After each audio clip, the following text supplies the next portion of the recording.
Por estos días todo el mundo se encuentra revolucionado por el intento de asesinato al expresidente de los Estados Unidos. Se habla mucho sobre el servicio secreto y su rol en la protección de los mandatarios y candidatos más poderosos del mundo. Es por eso que el día de hoy nos centraremos en una profesión particular, muy particular. Créanme, de las múltiples conversaciones que he podido tener con integrantes de las fuerzas de seguridad de varios países, sin duda alguna, la historia de cómo un niño del campo, un pequeño de una alejada zona rural, se convirtió en el francotirador más letal de la historia del servicio secreto de los Estados Unidos, es casi tan fascinante como la razón de su renuncia. Sí, luego de muchos años de servicio vio algo a través del aumento de la mira y fue tan desoladora su alma que forzó el abandono de su misión y lo obligó a alejarse, dejando de lado su impresionante carrera. Pero, ¿qué es lo que vio? ¿Cómo pudo anticipar el atentado a Donald Trump? Vamos al principio. El Counter Assault Team, CAT, por sus siglas en inglés, del Servicio Secreto de los Estados Unidos, es una unidad táctica especializada creada oficialmente en 1979, pero operaba en las sombras desde mucho antes. Su misión principal ahora es proporcionar apoyo táctico directo a la protección del servicio secreto, incluyendo la del presidente y vicepresidente. El CAT está entrenado para desviar, suprimir y neutralizar ataques organizados contra los protegidos, sus convoys o las ubicaciones aseguradas. Lo que significa, en pocas palabras, respuesta táctica inmediata a las potenciales o efectivas agresiones. Dicho de una manera todavía más sencilla y directa, si atacas a los objetivos protegidos, o parece que vas a hacerlo, estarás muerto apenas te vean. En la actualidad, los miembros deben ser adultos seleccionados de entre los agentes especiales del servicio secreto y deben pasar por rigurosos procesos de entrenamiento, que incluyen cursos avanzados en manejo de armas, tácticas y toma de decisiones en base al estudio profundo de los expedientes de cada amenaza. Antes, sin embargo, hubo excepciones, como la del protagonista de nuestra historia, que es una leyenda en el mundo del servicio secreto. Su nombre clave es Billy Bob, el francotirador solitario, y realizó su primera misión con solo 14 años de edad. Ayer aceptó entrevistarse conmigo fuera de la cámara y esto es lo que me contó. A principios de 1970, Billy Bob apenas había cumplido 11 años. Vivía con su padre en un extenso campo que usaban para criar y entrenar perros, justo en medio entre Edenton, Maryland, y el flamante centro de entrenamiento James J. Rowley del Servicio Secreto. Como todos los años, una camioneta negra de gran porte se estacionó junto a la casa y Ernest, el padre de nuestro protagonista, salió a recibir al hombre de estricto traje negro que vino a evaluar a los animales. Billy Bob y su padre sacaron 4 perros del canil, bien entrenados, y se dirigieron al sector del maizal para demostrar que los animales estaban listos.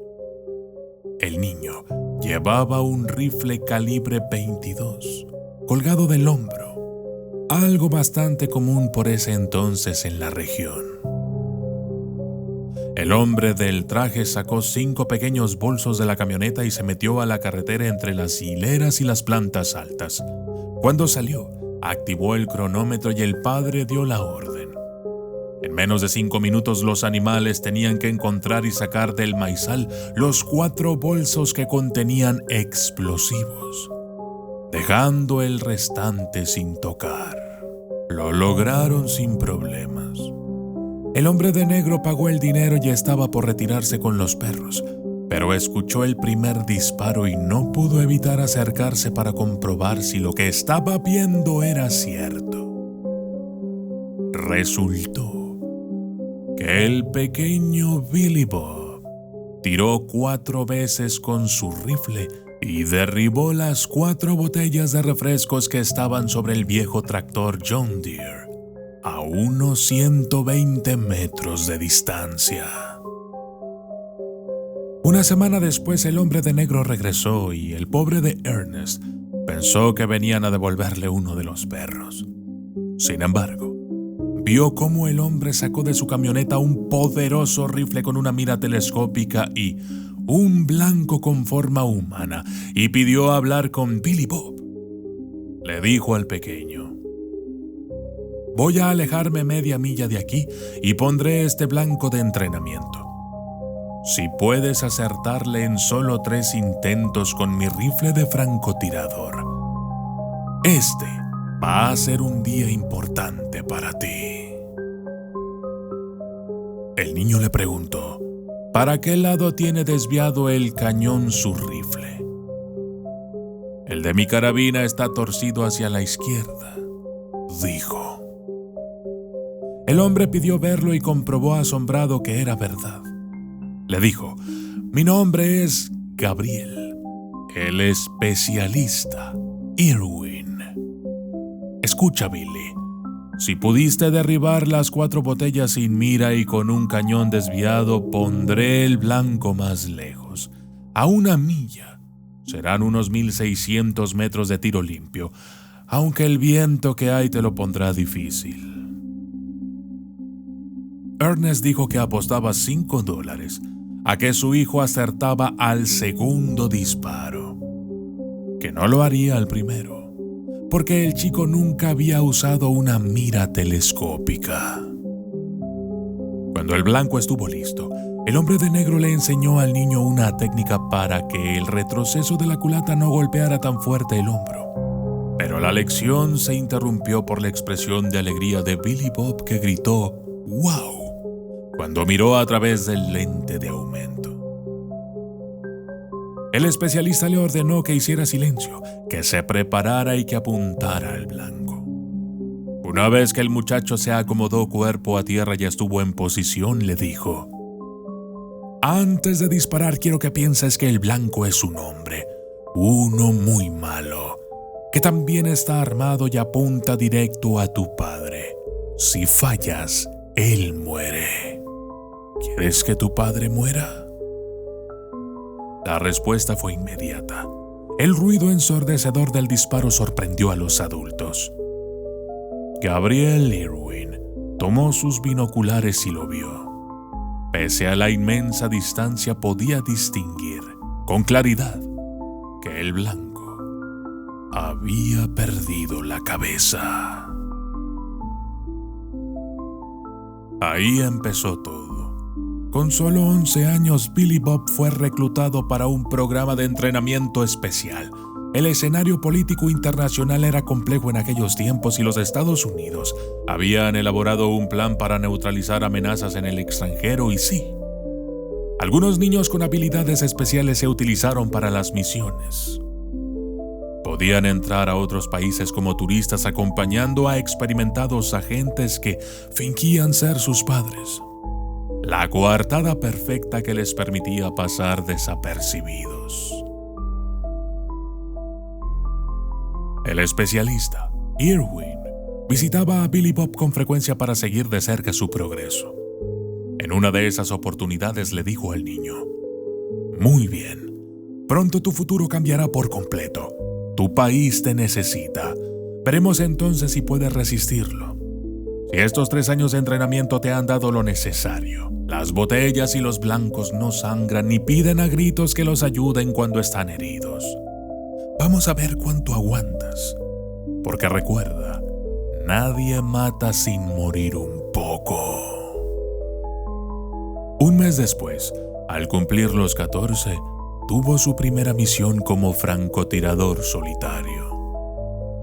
Era un objetivo en Medio Oriente, un caudillo poderoso apodado Omar estaba comprando armamento a los rusos y el presidente Nixon enviaría una delegación para acercar posiciones con los políticos locales y asegurar el puente aéreo de suministros a Israel.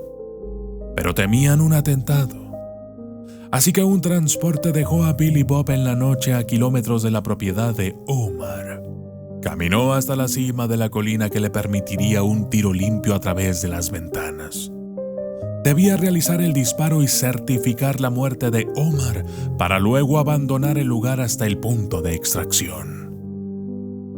Sin embargo, el objetivo no se dejaba ver.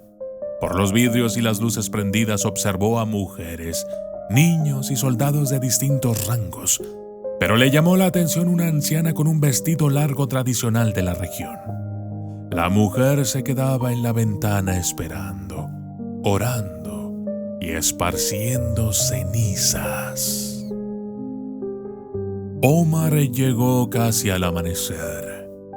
La vieja salió a recibirlo con el afecto inconfundible de una madre que presiente el peligro. Lo tomaba de las manos y lo besaba. El caudillo respondía ofuscado porque la anciana no le permitía ingresar. La oreja del objetivo se veía bien centrada desde el punto de la mira de Billy Bob. Así es que... ¡pum! Cuando la anciana escuchó el sonido llegar, la sangre de su hijo ya le había teñido la cara por completo.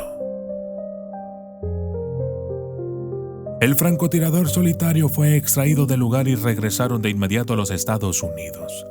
Los agentes mayores le informaron que todo Oriente Medio hablaba del asesinato de Omar, que cientos de pobladores acompañarían a su madre, una mujer con fama de poderosa hechicera, a hacer la ceremonia.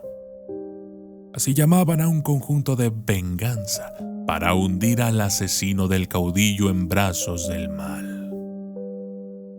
Los norteamericanos rieron de semejante estupidez y felicitaron a Billy Bob por ser el francotirador más joven con una baja confirmada en misión solitaria de la historia. En los sueños del muchacho, aquel disparo no le producía felicidad alguna. Tenía pesadillas que ocultaban a sus superiores, camuflándolas detrás del orgullo patriótico.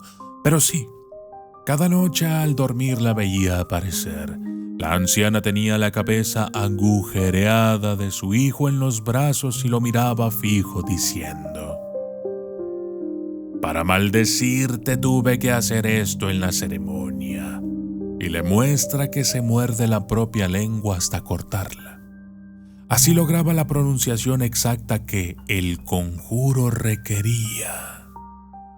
Entre los borbotones de sangre que ahogaban sus palabras, se alcanzaba a escuchar algo como «Health of the Krayat al-Maftakwalia», con fonética árabe que significa «guardarás las memorias futuras». Las misiones continuaron durante años. Billy Bob cada vez era más profesional, frío y preciso. Entrenaba el doble que el resto y luego de servir en 2 guerras con notable reconocimiento de sus pares y superiores, fue llevado a Washington, donde recibió una condecoración por las 156 bajas confirmadas en misiones regulares, sin tener en cuenta las más de 60 personas que abatió en las clasificadas. En la capital se dedicó a entrenar a los francotiradores de élite que eran aceptados por el servicio secreto con el objetivo de proteger al presidente de los Estados Unidos. Sus misiones activas eran las de neutralizar amenazas incipientes. Dicho de manera fácil, le marcaban un objetivo. Él estudiaba hasta el último detalle del expediente, ejecutaba un plan hasta tenerlo en la mira y... Para ese entonces amaba con locura a una persona, su hija, Reese Ann, de 9 años, fruto de una relación pasada con una buena mujer de salud delicada llamada Claire, que aún amándolo no quiso casarse con él por notarlo demasiado traumado. y estaba en lo cierto. La maldición de la anciana lo persigue desde Umar, aquella primera misión. Cada vez que tenía la mira puesta en una persona y antes de apretar el gatillo. Sí, toda y cada una de las veces veía el futuro que iba a robarle al objetivo. Exactamente como se los cuento. En menos de un segundo se impregnaba de todos los recuerdos futuros del ser humano que estaba a punto de ultimar de un disparo y, según me dijo llorando, cuando aceptó mi entrevista, veía en su mente que los objetivos iban a cometer actos terribles. O al menos nunca iban a realizar nada bueno. Nada realmente bueno para el mundo. Solo 2 de los que había eliminado le causaban un profundo remordimiento. Eran hermanos que encontraron costosos explosivos de pura casualidad y estaban en el lugar equivocado con la gente equivocada. La orden fue abatir a los 4 que se hallaban en esa propiedad y estos 2 desafortunados tenían un hermoso futuro por delante. Él lo vio antes de apretar el gatillo. Uno culminaba la universidad, el otro se casaba. Luego sintió sus emociones al ser padres por un tiempo no muy lejano. Finalmente, luego de trabajar muchos años, fallecían de ancianos pacíficamente rodeados del amor de sus familiares. Buenas vidas de gente sencilla, pensaba. Sin embargo, los años como francotirador lo habían vuelto frío y esos 4 estaban sentados juntos en esa pequeña mesa que se veía sin obstáculos a través de la ventana del departamento, desde donde, a 2 calles de distancia, Billy Bob los acechaba. Justos y pecadores por igual en esa mesa y... ¡Bum, bum, bum, bum! 4 disparos. 4 muertes. Billy Bob solo conocía la cálida luz de la felicidad junto a su hija Reese Ann. Le traía paz y amor. La niña era simplemente maravillosa. Se quedaba con él algunos fines de semana y solían visitar al abuelo Ernest en el campo. Las risas de la pequeña curaban su alma oscurecida por la memoria de cada rostro que veía a través de la mira. Cada futuro robado, especialmente los de esos 2 jóvenes inocentes. Completamente inocentes. Los años pasaron y su trabajo se desarrolló en relativa paz. Me lo dijo así. El servicio secreto está bien organizado y su inteligencia tan eficiente que las amenazas eran resueltas sin utilizar fuerza letal. Hasta diría que antes que nazcan los problemas. Ya lográbamos disuadir a los involucrados con nuestra presencia en sus asuntos. Sin embargo, toda primavera llega a su fin y los movimientos de dinero mal habido en las cuentas incorrectas despertaron las alarmas. Toda sospecha recayó sobre un estudiante apodado el Raro Nook de Los Ángeles. Tenía lo que ellos llamaban todos los condimentos para atentar contra los representantes del gobierno. Opiniones violentas en redes, personalidad border, viajes inexplicables al exterior financiadas por organizaciones marcadas como pro-iraníes y, lo más alarmante es que habían perdido su rastro al ingresar nuevamente a los Estados Unidos. Llevaba 2 meses sin aparecer por ningún lado. Las alertas estaban en rojo. Usando su experiencia, leyó y releyó el expediente y la agenda próxima del primer mandatario y estaba más que claro que todas las posibles ubicaciones para realizar un disparo o poner explosivos estaban bien cubiertas. Además, las expresiones y actividad bajo la investigación del sospechoso tenían un claro perfil antirrepublicano. Entonces lo supo. El objetivo era otro. Y concluyó que sería un mandatario extranjero que planeaba una visita oficial al país en 5 meses. Y probablemente intentarían un atentado contra el expresidente o candidato Donald Trump. Entonces cerró el círculo y marcó las propiedades a vigilar día y noche hasta encontrarlo. La orden era clara. el uso de la fuerza letal fue aprobada. Había que ultimarlo inmediatamente al verlo. Para evitar a toda costa su huida, los francotiradores se dispusieron en los sitios señalados y esperaron. Una rutina que conocen bien.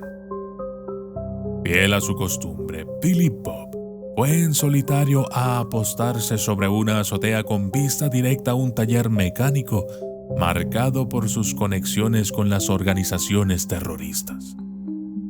Y allí mismo, a la segunda noche lo vio llegar hasta la esquina, deteniéndose precavido a 100 metros del taller, haciendo sutiles señas a un hombre para que se acercara.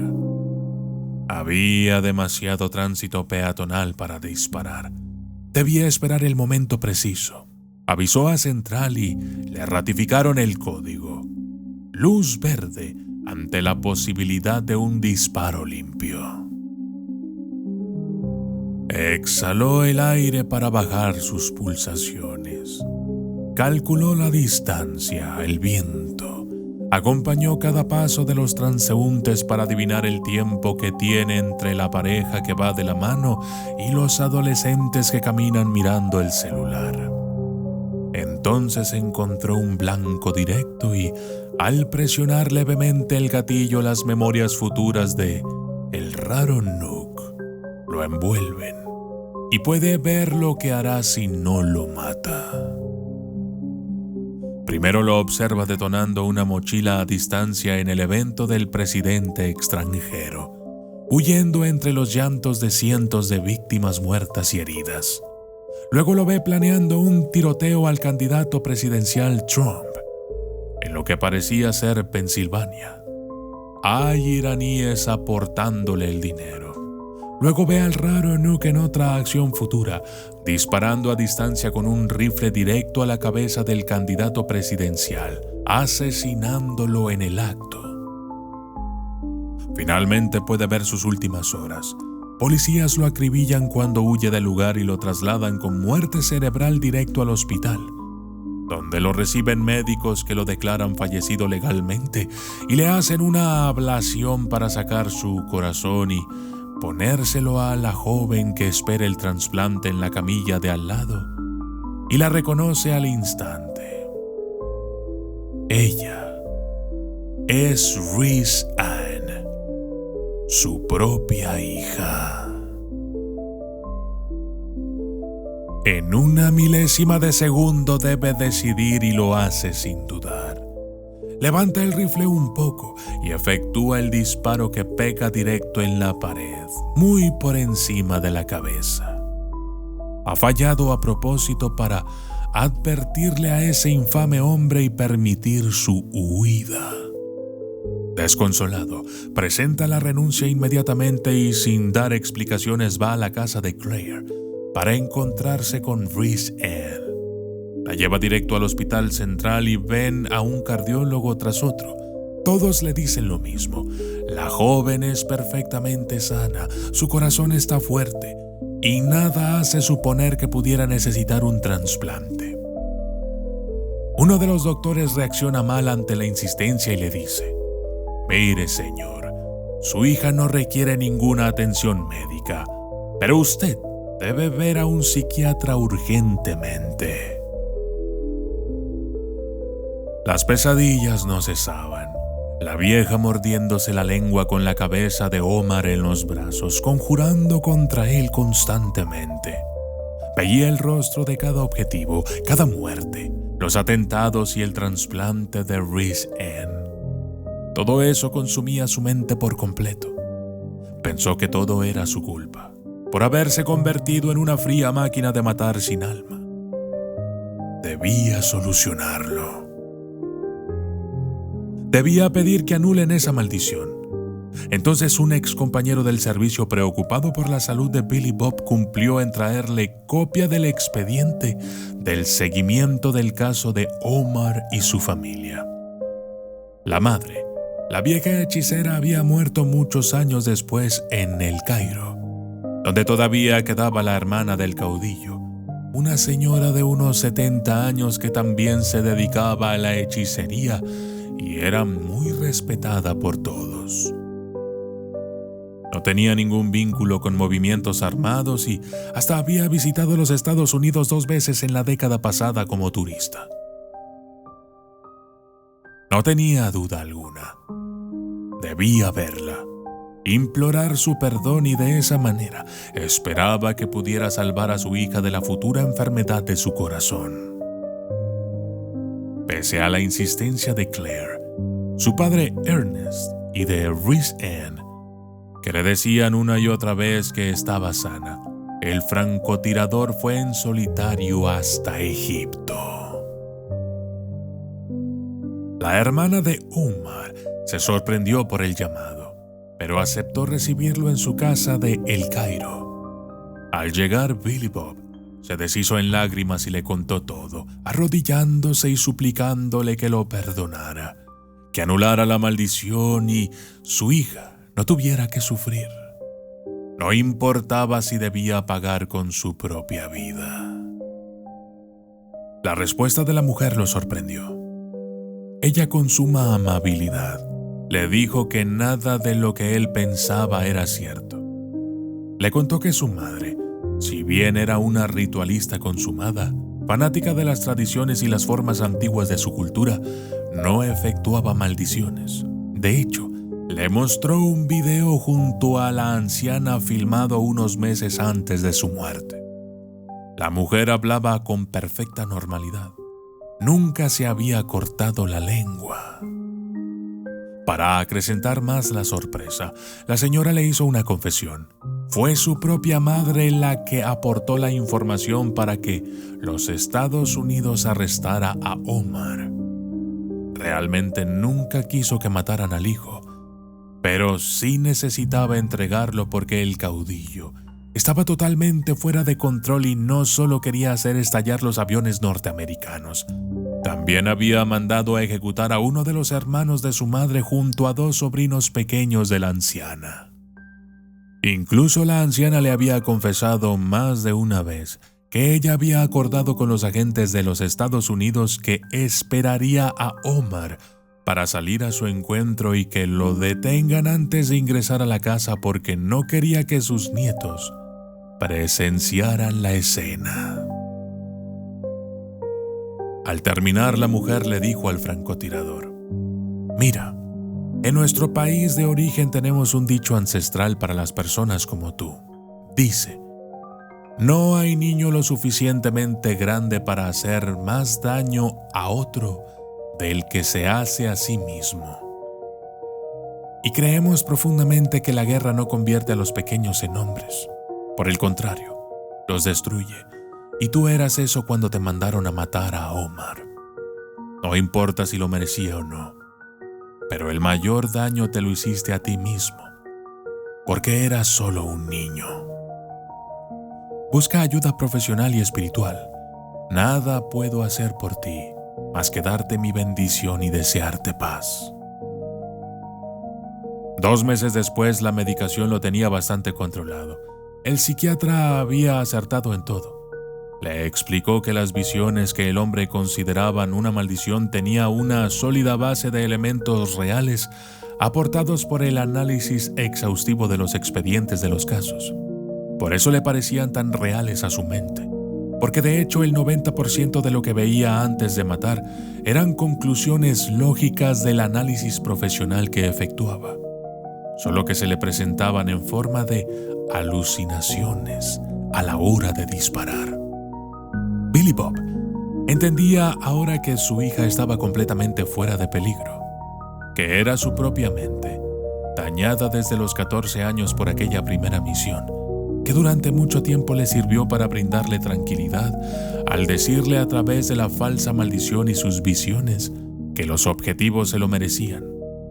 Pero con el tiempo esa coartada emocional para mantenerse cuerdo ya no funcionaba. Resultó que el expediente completo de los 2 jóvenes que él consideraba inocentes y tanto remordimiento le habían causado al tener que matarlos, sí eran inocentes. Pero eso podría concluirse por el estudio del caso que habían realizado previamente. Fue un análisis equivocado por parte de los que dieron luz verde para disparar. Lo mismo pasaba con la falsa cardiopatía de Reese Ann. La madre, Claire, sufría problemas en el corazón y Ernest, su propio padre, había tenido un preinfarto unos años atrás. No era cierto que su hija fuera a enfermar, pero sí podía tener un temor razonable que se presentó en forma de alucinación. Así que se sintió terrible por dejar escapar al raro Nuke. El caso era claro y no había dudas. Estaban tramando un atentado real. Por eso el servicio secreto aceptó que Billy Bob colabore como asesor para volver a encontrarlo. Pero no podría reincorporarse como agente activo, dada su precaria salud mental. Sin embargo, no tardó en darse cuenta que ahora lo trataban diferente, como si fuera un loco inútil, y renunció. A los pocos días se le ocurrió que había 3 ubicaciones donde podrían tratar de colocar explosivos durante la visita del presidente extranjero y, como no le dieron mayor importancia a sus advertencias, decidió vigilarlas él mismo. Pocas horas después vio a un sospechoso. Su forma de caminar, el porte. Un francotirador nunca olvida esos detalles. Pese a estar disfrazado, lo reconoció. Era el raro Nuke, que estaba junto a otro joven de anteojos y pelo largo recorriendo el lugar. Llamó a un excompañero del servicio y le prometieron que enviarían a un equipo, pero en ese momento los vio tratando de tomar un taxi y supo que debía actuar. Corrió y se arrojó sobre el raro Nuke. Pese a su edad y a estar medicado y todo, el muchacho no era rival para su formación en combate cuerpo a cuerpo. El rubio de anteojos huyó a toda velocidad. El equipo táctico llegó minutos después. Se llevaron al detenido y, pese a la descripción que aportó del prófugo, cometió el error de contarle su visión sobre el futuro atentado al candidato presidencial en Pensilvania. Aunque luego trató de explicar que se podía concluir lógicamente por la información existente en los expedientes, ya que estaba escrito allí mismo que el grupo había practicado con armas largas y que el taller mecánico donde lo vio la primera vez tenía inversiones en Pensilvania, que además la visita del expresidente y actual candidato Trump en ese estado se encontraba en la agenda probable de sus actividades. Sin embargo, el solo hecho de decir que tuvo esa visión terminó por desacreditarlo por completo. Con el agradecimiento de la directora del servicio secreto y una breve ceremonia se le dio reconocimiento a su carrera oficial y hoy, ya retirado, vive en el campo junto a su padre. Claire y Billy Bob están retomando su anterior relación fundada en el amor y el cuidado que uno a otro se brindan y la joven Reese Ann está más que feliz de tener a sus padres juntos.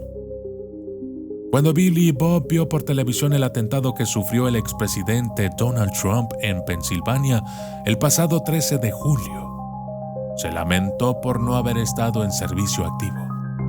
Más que nada al reconocer las imágenes que Thomas Matthew Crooks, el tirador abatido, era probablemente el mismo joven que estaba junto al raro Nuke el día que lo detuvo. Al menos le consoló el hecho de que los francotiradores del servicio secreto que él había ayudado a entrenar contraatacaron con tanta precisión y velocidad para evitar una desgracia aún mayor. Concluyó su relato con una reflexión que aquí les dejo. Me dijo: de una forma dolorosa aprendí que los niños no están preparados mentalmente para hacer el trabajo de los adultos. No importa qué tan buenos sean en ello. Yo no lo estaba.